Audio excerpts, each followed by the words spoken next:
Hey guys, Austin here, and I've been in the market for a new camera bag for quite some time. I was using one that I bought in 2016 that was just a monstrosity. It was falling apart, it was not great to carry all my gear. Recently, I was approached by the company Hex to test out a couple of their bags. So I thought maybe this is a great time to do a what's in my camera bag type video and kind of show you all the gear that I use on my different shoots, from lighting to audio to camera to lenses, and what I consider to be the ultimate Sony setup for video production.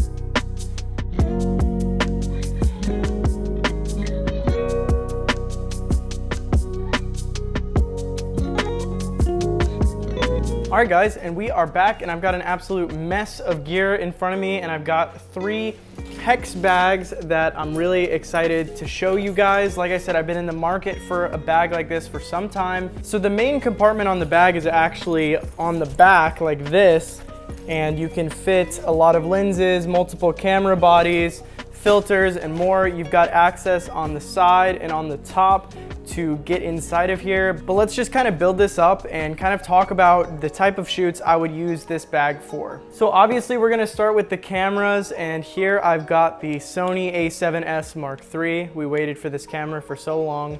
I love this camera so much, and obviously it's a great B camera to the Sony a1.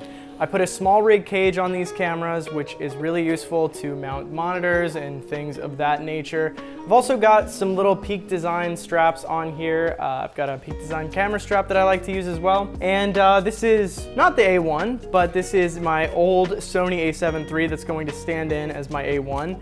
Typically, I put this down here. Now, one thing I like about this bag, obviously it's customizable. That's pretty standard for camera bags like this, but I can fit a camera body with a small lens and a camera body with a big lens, which I think is really cool. So I've got both in here. One's got a battery grip attached to it, so you do have that depth if you want to fit a larger camera in it. And talking a little bit about lenses, I've got the 35mm f1.8 on the Sony a7S Mark III. That is a great compact lens. It's great on a gimbal, great autofocus, and you know, pretty affordable as a lens. It's not gonna blow you away with its sharpness or bokeh or, you know, anything like that, but it's a great choice as just like, you know, a nifty 35. I've also got the 28-75 Tamron lens. Of course, that is a staple for any Sony shooter. And piggybacking off of that, I've got the Tamron 70-180. This lens has become such a big part of our kit. It almost has taken the place of an 85mm lens. I don't oftentimes take out my Sigma 85 anymore unless Kristen and I are doing both photo and video. So we will add that to the kit.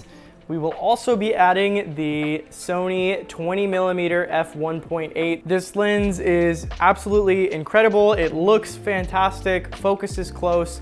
The autofocus is some of the best I've used in a Sony lens. So this is a great lens, and it's wide enough to vlog, do real estate, all of that. So I love that. I would definitely recommend picking up the 20mm f1.8 over the G Master 24 just for the value there. And lastly, I've got the Sigma 85 f1.4. Typically this is the 51.4, but I am shooting on the 50 currently, so we will slide that in. The 50 is one of my most used lenses for interview stuff. On a wedding day, I'll typically be on the 50 for a very large part of the day. It just has a great look to it.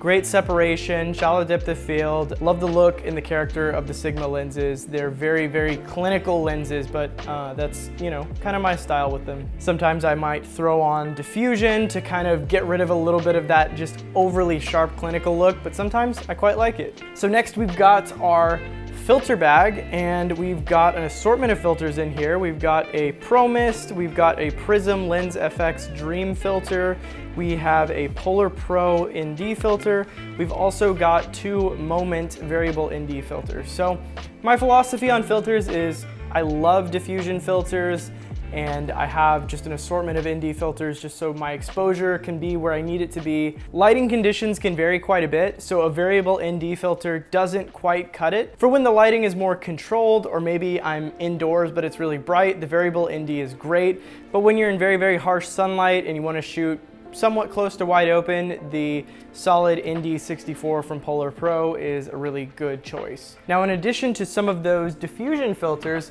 we've also got some FX filters.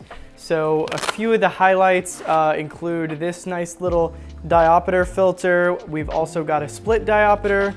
We've got a star filter. Like I said, we have the Dream filter and another one called the Nostalgia filter from Prism Lens FX. So these are all just things that can achieve kind of a creative look. If I'm shooting something where it's kind of repetitive, I will oftentimes use one of these just to break up the monotony, make it look a little bit different. Here's that Peak Design camera strap that also goes in one of these little side pockets. And another side pocket contains this nice Sony mic. It uses the hot shoe on top of the camera. This is great for scratch audio or for vlogging. I love it because you can just throw it in auto level and you'll just be recording something that may not have the most clarity because you might not be that close to your subject, but it'll give you just, much better than the internal microphones on the camera, more directional, and you don't really have to do a whole lot with this thing. It's super simple to use, so I just slide that in there. Finally, we've got my audio bag, and I've probably made several videos on all this audio gear, but it is just two Tascam DR10Ls, one Rode Video Wireless Go mic with a lavalier, a Tascam DR40 that I can use to plug into a boom mic or a field recorder, and then on the other side you just have an assortment of cables, XLR, RCA, 1/4 inch, all that good stuff. That goes in this big side pocket, and typically this is the one that I can access from the side. So when I'm doing something like a wedding, I can just quickly, oh here, let me pull this out, give you your mic. So this audio bag is usually what I want quick access to. Sometimes when I'm doing something like a real estate video, I will put the drone in there. We have the Mavic Air 2 drone. So sometimes I will do that, but that is the extent of what fits back here. You got a nice little thing right here where you could put a white balance card, SD cards, anything like that. But I zip this on up and we're gonna flip it over. We've got a couple more things that we add into our kit. So these two front pockets are primarily just for batteries. So I will put batteries that are already used and need to be charged in the back side, and I will put new batteries in the front. Right now on the Sony cameras we use, we have 7 Z batteries, and that's usually plenty for the work that we're doing right now. Now we've got another pocket right here. We've got a laptop sleeve. So you could put a laptop in here, obviously, but what I put in here is my Ronin SC2. So this is a great portable gimbal. I went from the Ronin S original to this one. Now, why did I not buy the Ronin S2? Well, I love the design of this thing. I love being able to do this when you want to go into underslung mode, and it folds up so nicely and is so much more compact, and it's cheaper. I'm all about saving money, so for my needs, the SC2 is all I needed. So that just slides in here real nicely. And then I put the tripod base in the side pocket. Now you could definitely fit a tripod in the side pocket of this Hex bag. I typically don't do that because then it's going to get really heavy and probably hurt my back. This is already a pretty heavy setup, but it includes all of the essentials that I need. I could take this on just about any type of shoot and be ready to go, getting great footage. I also like to just slide this torch LED light in here just in case. I don't use this light all that much, but it's nice because it's battery powered. It runs on these Sony MPF batteries. So, in a pinch, I could add a little bit of light to a scene. So I've also got 2 more bags from Hex that are really useful. This one is the duffel bag. It goes over your shoulder, or it can be kind of a fanny pack type of thing. This is great because it can fit a camera with an additional lens. So I could fit this Sony a7S in here with the 35mm on it, and then I could also fit this 20mm lens in the front. So if you're doing something like a vacation where you don't want to pack super heavy or be conspicuous, if you're going in and out of stores or restaurants, sometimes they don't want you to have a big backpack, so it's very useful for that. I also like to use it for my audio gear, so it's nice. You can kind of put it around your waist if you're running the boom mic, so that can be a useful setup. And sometimes I just put some like little essentials like, you know, one of these air blowers or a flathead screwdriver or a linear prism like this one in here, just to have a few extra things on me. This would be great to give to your second shooter and just have, you know, some essentials for them to use. 1 or 2 lenses, batteries, etc. A couple more uses could be if I'm doing something like a corporate interview shoot, I could take my Ninja monitor / recorder and these wireless Hollyland transmitters if somebody needs to see a feed of what I'm recording, needs to make changes, produce, direct, that kind of thing. Or if we're doing photo video, you could take this Godox flash. That's a nice, you know, another little thing you could use it for. But my favorite use is just, yeah, like an everyday carry, vacation type day bag, super lightweight and just super convenient to use.